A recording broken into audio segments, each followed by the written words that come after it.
and welcome to another Art in Conversation as part of NOVA, National Association of Women Artists, that we just celebrate 130 years of NOVA's anniversary.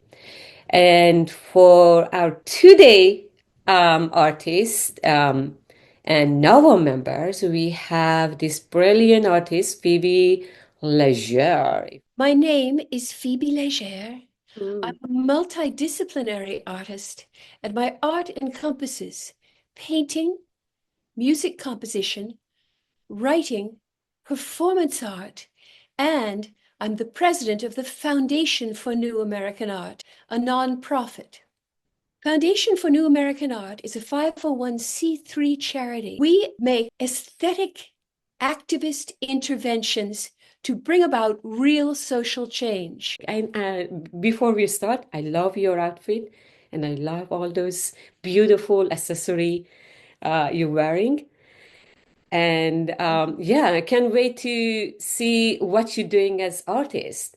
So, would you tell us how you started as an artist? It's a great question because the way that you build an artist is with the strength of building technique and discipline.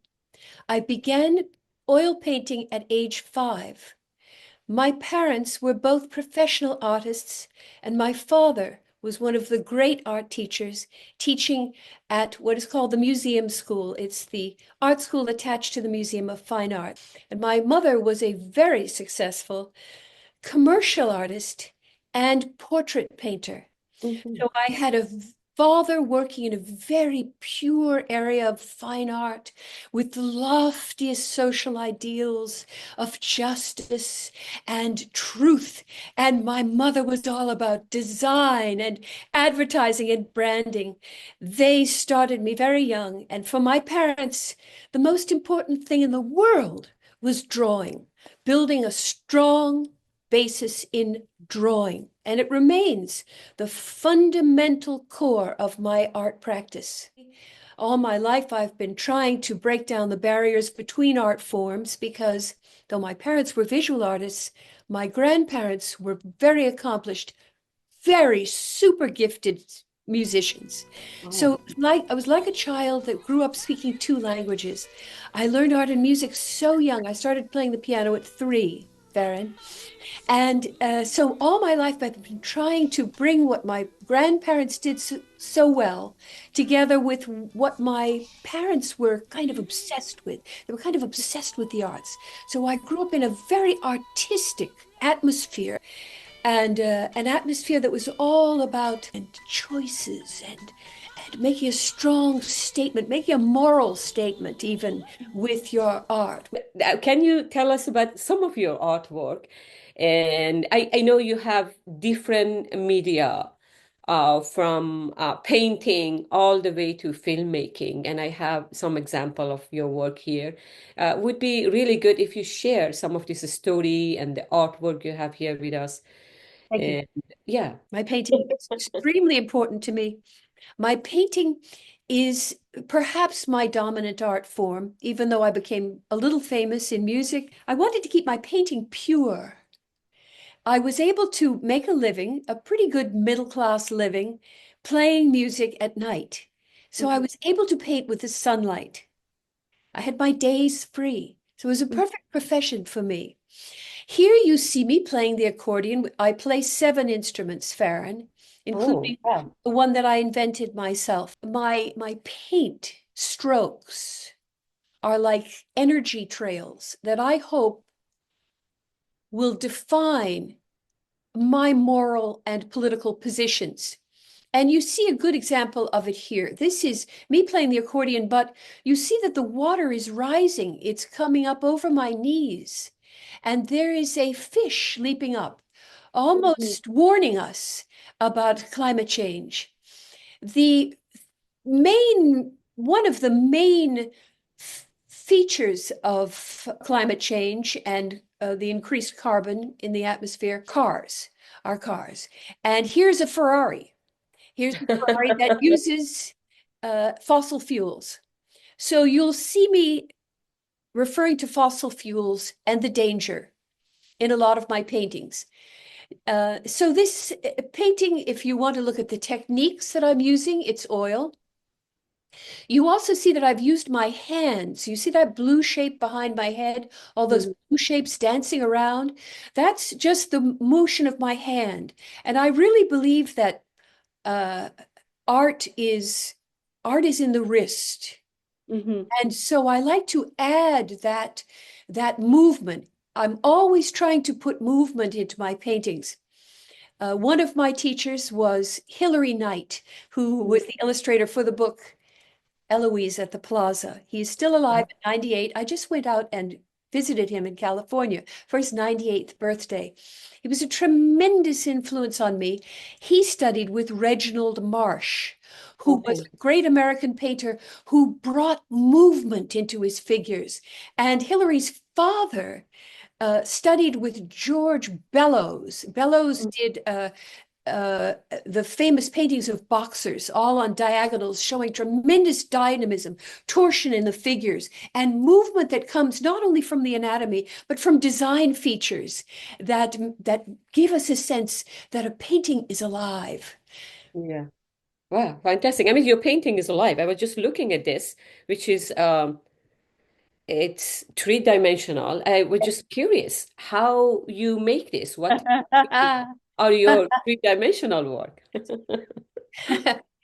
This was made in Adobe After Effects. I'm using a new software now, but this was last year when I was using After Effects. And you see an abstract painting behind the bison. The abstract painting is oil, but you can just see it there. It's called The Invisible Hand. And Okay. the bison, of course, is a holy, spiritual symbol in the iconography of Native America. I am part Native American and part Cajun Okay. and part Boston Brahmin. My family has been in America for at least 12,000 years. This is the newest evidence for the Native American presence in North America. And so I combine, I'm really a racial hybrid, but I was raised with a very distinctly Native American philosophy and way of looking at the world. So all of the animals in Native American spirituality, you might say that animals are like the saints in, Mm-hmm. let's say, in a Catholic hierarchy.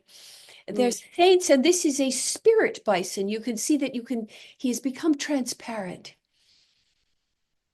Right, because Native American, like spirits, they believe everything has a spirit. And so Every, it's the every, spirits, it's part of their life. Life everything aside. is alive. For us, everything is alive, and everything is holy.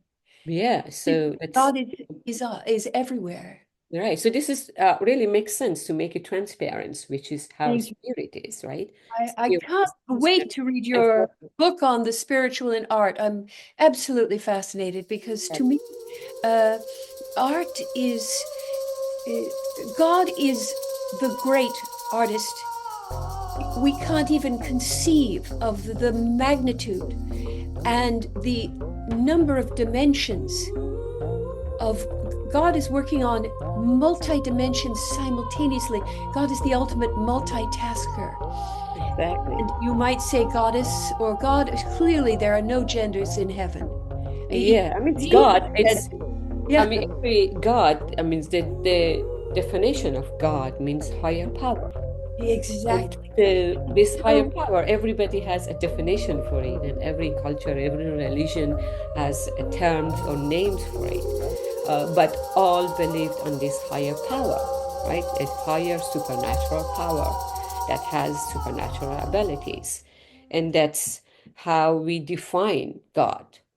So, you know, Yahweh, Allah, and so, or Bing Bang, like if we call it science. So, all reference to this higher power and higher power with knowledge thank and you, Farrin. supernatural Thank ability. you. Yeah. Thank you. Yes.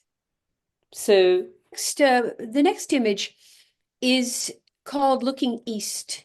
mhm, It is a landscape, and landscape is a huge part of my work. mhm. I'd say the most intense pleasure that I have, uh, you might say better than sex. Better Hmm. than anything is just sitting in a beautiful place, painting for hours, trying to get closer and closer to the essence of what the great artist, I call God the great artist, what the great artist is up to in nature. And so here you see a landscape that is based on the place right next to where I'm right now. It's a wetlands. It's a Rhinebeck next to the Hudson River, wetlands. And I've added some mountains. They weren't in the view. This is a flatland. I will say, as we look at this, because I think it's the only pure landscape that I'm showing, but I do them constantly. I work on plein air, which Okay. means right in the air, in the fullness of the air, in the fullness of natural beauty. And it is religion for me. It goes way beyond meditation. As you sit there, after you've been looking at the same thing for 4, 5, 6 hours, it begins to speak to you. This is what is sometimes called by art theorists the gaze. Mhm. As you gaze more and more, the thing begins to gaze back at you. Oh.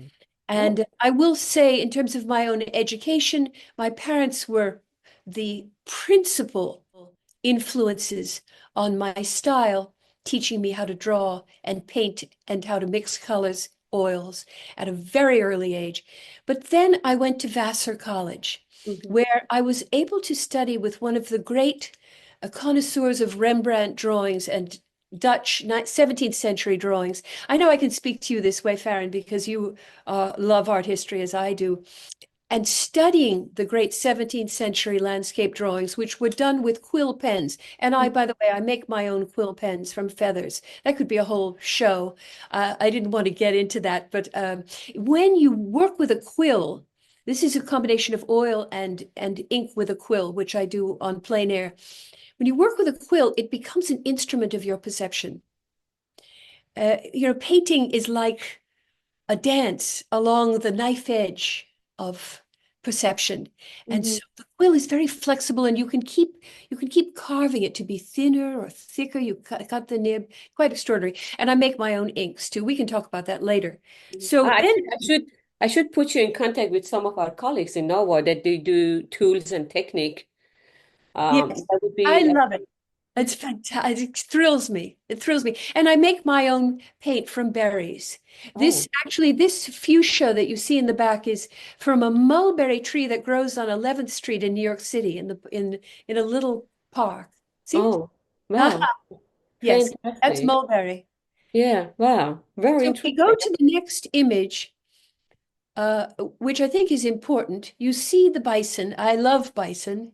I really love this species. As E.O. Wilson once said, the great founder of ecology, every species is a masterpiece. But these bad boys,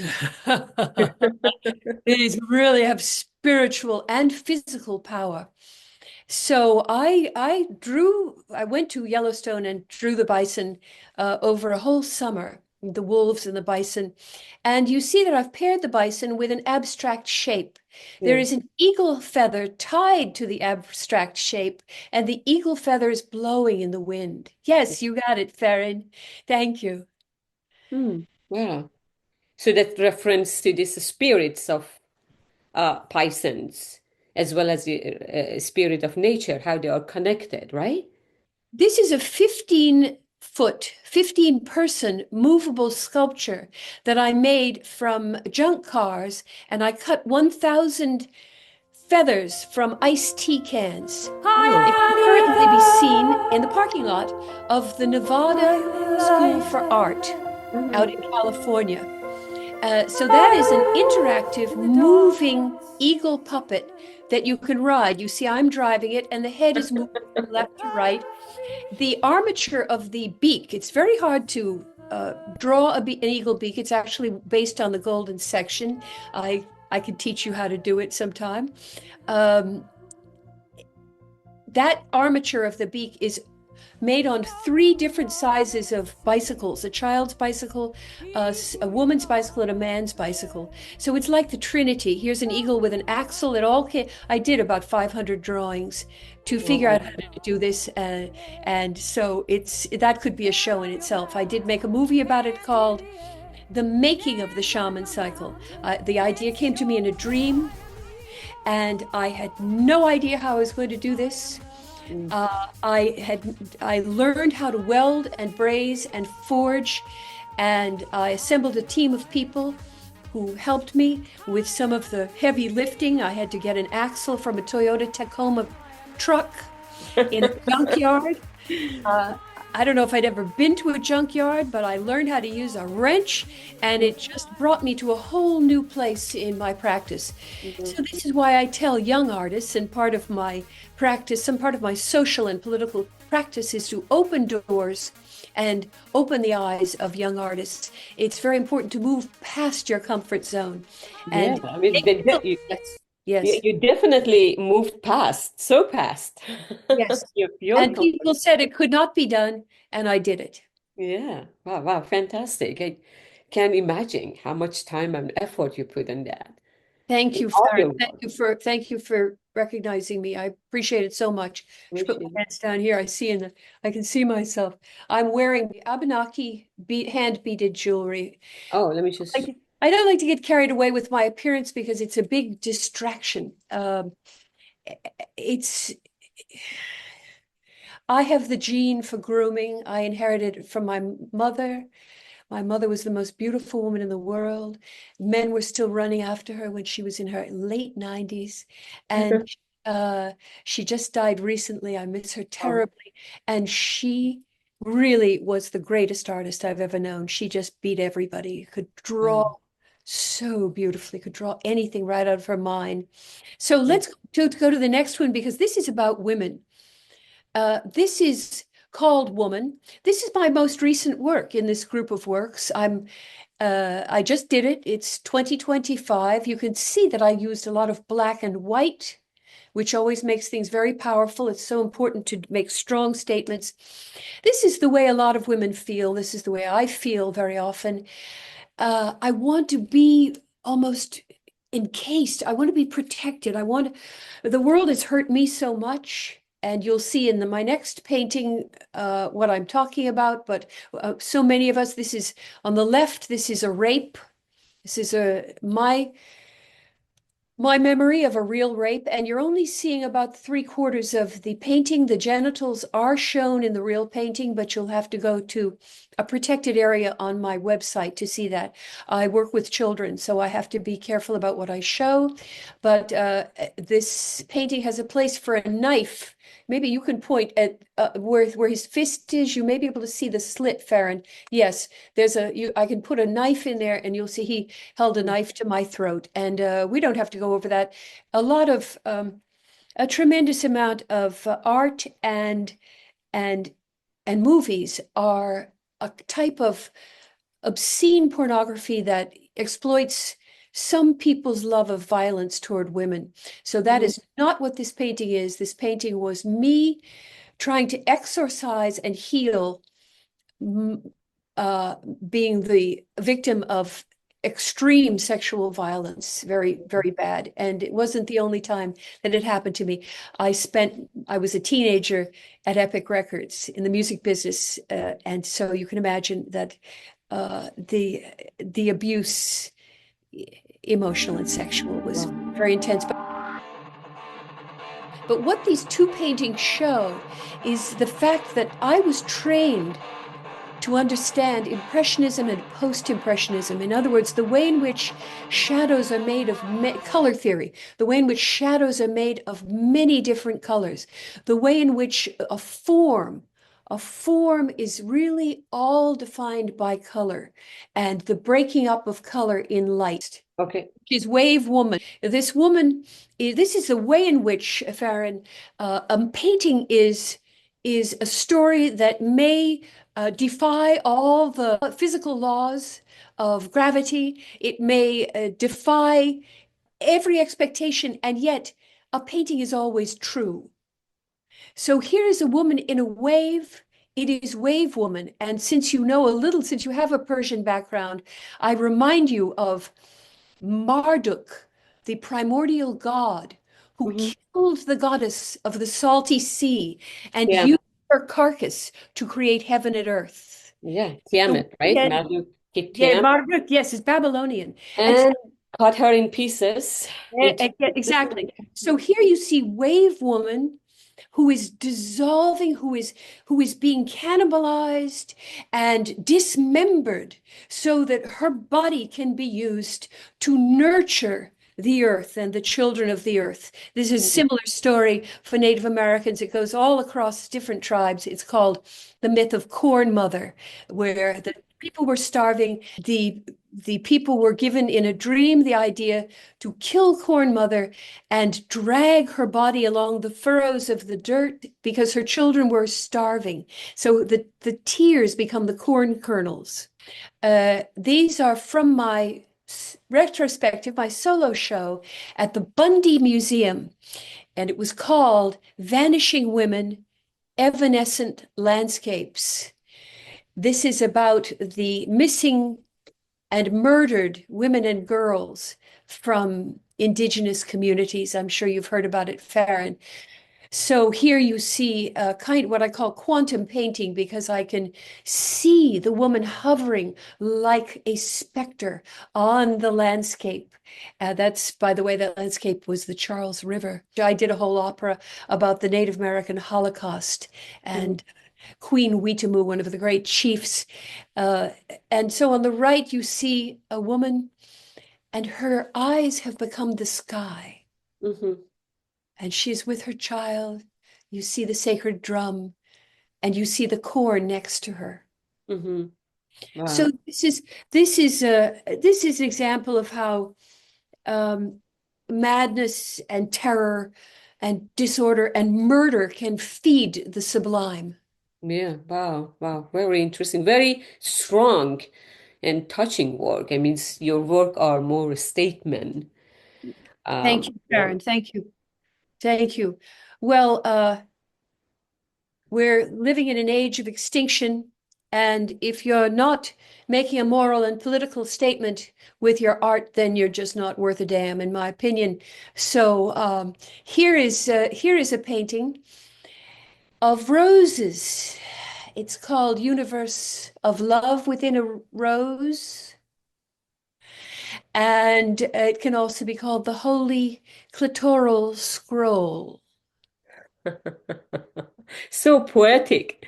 I mean, you are full of poem and, Thank you. Well, I really. was I was very interested in George O'Keeffe, of course, but also in the great performance artist Carolee Schneemann, who did a seminal performance where she removed a scroll, a bloody scroll, from her body and read it. Oh, I knew Carolee. I met her on 3 different occasions. A wonderful person. wow. Well, I wish we had time to talk and talk and talk. I mean, we are after, more than Are we out of 30 time? minutes. Is Yeah. this? Oh, Yeah. No, one no, no, more. no. Let's Probably just. one more. This is my teacher. This is very interesting. This is an early work, and I'm looking at my mentor, Larry Rivers.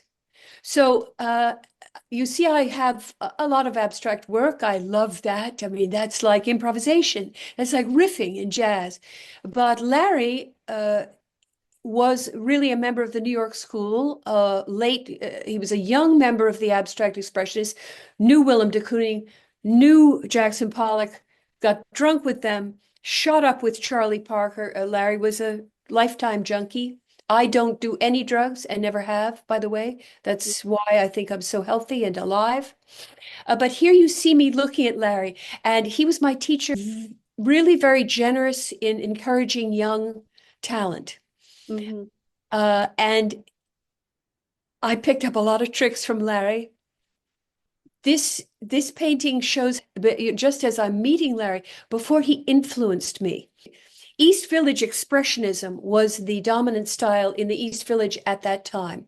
I was friends with Jean-Michel Basquiat and also Keith Haring, who, as you know, went to SVA. A lot of my friends went to SVA, and we just knew Keith. He was just around all the time and a huge influence on me. I did a lot of graffiti, a lot of drawing on walls. In fact, I was suspended from Vassar College for doing graffiti on the walls. Luckily, they finally let me back in because it was a wonderful education. So if you go to the next painting, you can see how my paintings began to look after I meet Larry. You see there's a heightened realism.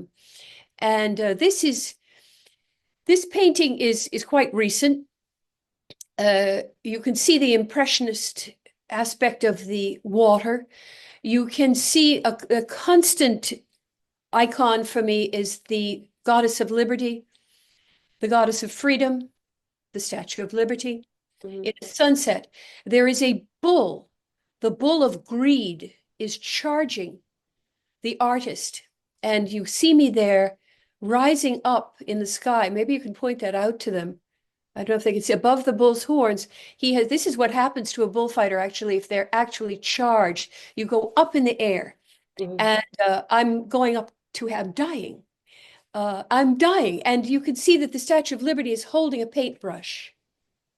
You see that instead of a torch, she has a paintbrush that is squirting, it's ejaculating paint into the sunset, which is, I don't think anything more need be said. The truth of a false spectacle. I put the Chrysler building next to the World Financial Center. They're both good-looking buildings. And of course, they're not right next to each other, but that's what we can do. We can suspend the physical laws. We can do, if you're an artist, you can do whatever you want. It's possible, right? You're in control. Go forward to where you see me standing in my regalia. Okay, there's Larry in my regalia. And here's a painting called scopophilia. Scopophilia is a term from film criticism. It's a woman with 3 breasts being filmed by an ejaculating camera. And if you click on it, it should start to move. You start to see the fire and the eyeball rising up to the camera. So that is scopophilia, which is the love of seeing, the love of looking. And after all, that's really what painting is. You're loving seeing. Yeah, very interesting. I like the way you interpret everything. Thank you. And Thank you. it's really great. I mean, I wish we had time to go through everything, but I just want to, if you're okay, just scan through some of your work and go to this is the movie you said sorry, I want to actually stop here because you said that's your newest movie or film you made, and she's gonna. Here it is, the ointment of prosperity.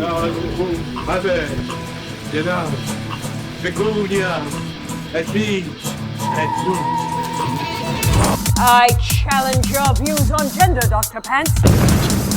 Don't kill me.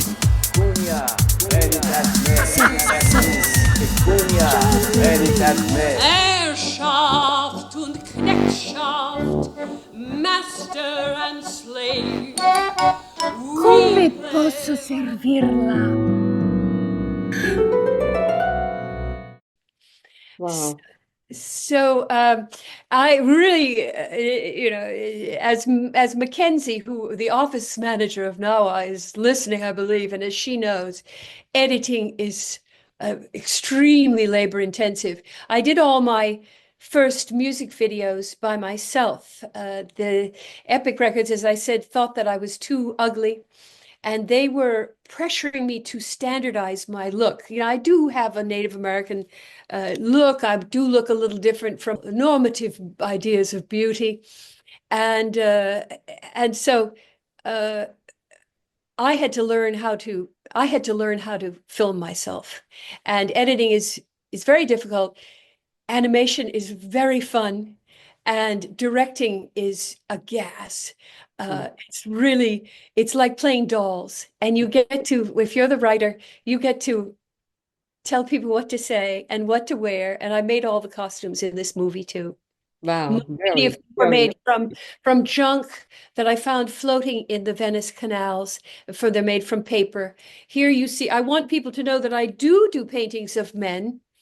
Here is one called Love Has No Head. Here's just a torso bringing you flowers.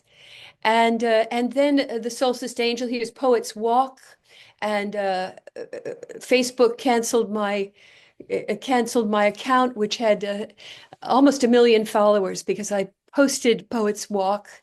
And here I am fly fishing, something I really love to do. I don't have much time to do it, but fly fishing on the Miramichi, which is a Canadian river where the salmon still come. Of course, I do catch and release, and I pull in I take off the barbs of the hooks. Here's a We don't judge you if once a while eat salmon or catch and eat. Thank you, Farrin. That's that's No, fine, you but know. after swimming all that way from Greenland, I don't want to kill them. I want them to have their climax, which is literally a climax. Here's my website, www.phoebelegere.com. Yeah. Instagram, Phoebe Legere, and do follow me on Substack, where I'm able to post paintings that I could not post. I love to paint nudes. We didn't really get into the importance of the nude. Are we out of time? Yeah, we are out of time, but you know, that's okay. I mean, you have so much to talk to, and you are so interesting yourself that I lost track of time, Phoebe. Thank you, Karen. But that's fine. Well, I and I'm we sure our Nova member and our follower enjoyed this conversation and your story and your work. And I really encourage them to check your website because you have a huge collection of your work in your website that they can explore and enjoy and go and, check everything in detail. So, yeah, thank you very much, Phoebe. It was really great pleasure. I really enjoyed this your conversation. work, Karen. Thank you for your work in education, and thank you for your work in art criticism and theory. And eager to come to your class at SP. Thank you. You are welcome anytime. Thank you. I appreciate it. And thank you everyone for following us and listening and watching our conversation. Looking forward to another conversation next month. Thank you. Bye.